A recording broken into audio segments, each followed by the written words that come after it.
নমস্কার বন্ধুরা, আজকে আমি খুব সহজ পদ্ধতিতে মুরগির মাংস রান্না করে দেখাবো। চিকেনের এই রেসিপিটা আগে কখনো খেয়েছেন কিনা জানি না, কিন্তু আমি যেভাবে বানাচ্ছি ঠিক সেইভাবে যদি আপনারা বানান, আপনার ভাতের সঙ্গে আর কিছুই লাগবে না। শুধুমাত্র চিকেনের এই রেসিপিটা দিয়ে আপনার ভাত খাওয়া হয়ে যাবে। নমস্কার বন্ধুরা, টুসিস কিচেনে সবাইকে স্বাগত জানিয়ে রেসিপি শুরু করছি। আমার সঙ্গে থাকুন, দেখুন রান্নাটা আমি কিভাবে করছি। রেসিপিটার জন্য প্রথমে আমি কড়াইয়ে পরিমাণ মতন তেল দিয়ে দিচ্ছি। এই রান্নাটা আমি সর্ষে তেল দিয়ে করছি, আপনারা চাইলে রিফাইন্ড অয়েলও ব্যবহার করতে পারেন। তেলের মধ্যে বড় চামচের 1 চামচ ঘি দিয়ে দিচ্ছি। ঘিটা অপশনাল হিসেবে দিচ্ছি, যদি ঘি ঘরে না থাকে স্কিপ করতে পারেন, আর যদি ঘরে থাকে অবশ্যই দেবেন। ঘি দিয়ে রান্না করলে চিকেনের স্বাদটা দ্বিগুণ বেড়ে যাবে। তেলটা গরম হয়ে গেছে, গরম তেলে দিয়ে দিচ্ছি 2টো মাঝারি সাইজের পেঁয়াজ কুচি, এর সাথে 5-6টা কাজু বাদাম আর 5-6টা রসুন কোয়া দিয়ে দিচ্ছি। এই সব কিছু মিডিয়াম ফ্লেমে হালকা লাল করে ভেজে নেব। যতক্ষণ না সমস্ত কিছু হালকা লাল ভাজা হচ্ছে ততক্ষণ পর্যন্ত নাড়তে হবে।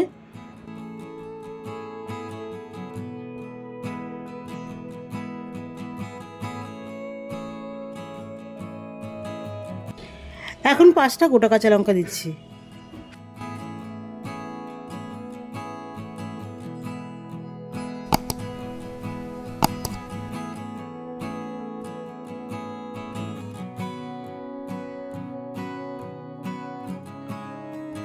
প্রায় 2 মিনিটের মতন কাঁচা লঙ্কাটা পেঁয়াজের সঙ্গে ভেজে নিয়েছি। দেখুন কাঁচা লঙ্কাটা একটু হালকা ভাজা ভাজা হয়েছে। এতে করে কাঁচা লঙ্কার যে কাঁচা ভাবটা আছে সেটা পুরোপুরি চলে যাবে, আর এর যে ফ্লেভারটা সেটা পুরোপুরি তেলের মধ্যে চলে আসবে। এবারে গ্যাস অফ করে দিয়ে একটা ছাঁকনি হাতা দিয়ে সমস্ত কিছু তুলে নেব।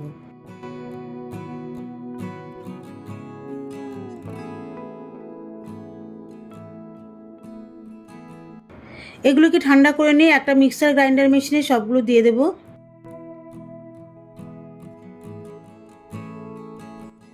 এর সাথে 3 চামচ টক দই দিয়ে এর একটা মিহি পেস্ট বানিয়ে নেব।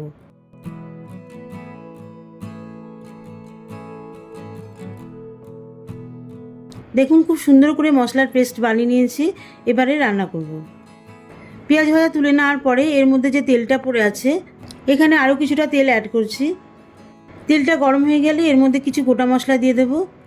4 টুকরো এলাচ, 7-8টা গোলমরিচ, 2টো ছোটো ছোটো দারচিনি স্টিক, একটা স্টার অ্যানিস, সামান্য গোটা জিরে, এই সবগুলো ফোড়ন দিয়ে দিচ্ছি।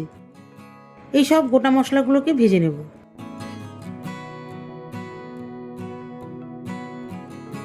গোটা মশলাগুলি ভাজা হয়ে গেলে এর মধ্যে চিকেন দিয়ে দেবো। চিকেনটা দেওয়ার পরে খানিকক্ষণ সাঁতলিয়ে নেব। মুরগির মাংসে দেখবেন একটা গন্ধ থাকে, একটু সাঁতলিয়ে নিলে গন্ধটা পুরোপুরি চলে যায়।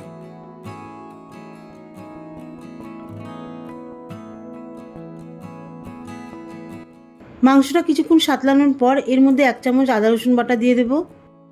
আদা রসুন বাটা দিয়ে দেওয়ার পরে মাংসটা কিছুক্ষণ কষিয়ে নেব।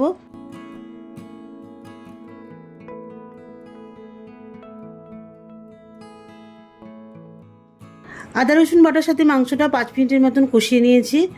এতে করে আদা রসুনের যে ফ্লেভারটা এটা পুরোপুরি মাংসের মধ্যে চলে আসবে, আর এর যে কাঁচা গন্ধটা সেটা পুরোপুরি চলে যাবে।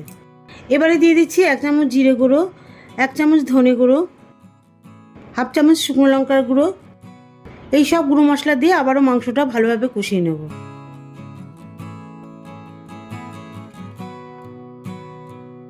মাংসটা কষানোর সময় অনবরত নাড়তে হবে, নইলে কড়াইয়ে লেগে যেতে পারে।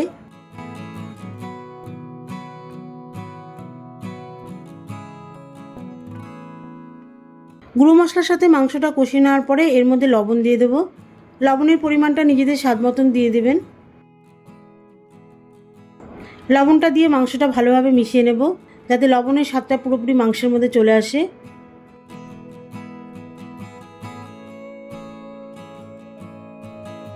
এবারে মশলা দইয়ের পেস্টটা দিয়ে দিচ্ছি, যেটা দেখিয়েছিলাম মিক্সির মধ্যে দিয়ে পেস্ট বানাচ্ছি।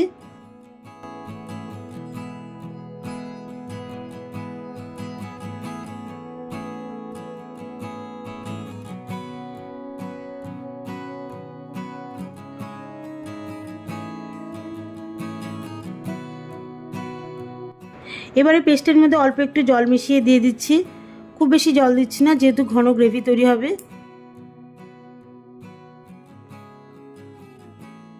জলটা দেওয়ার পরে মাংসটা ভালোভাবে মিশিয়ে দিচ্ছি।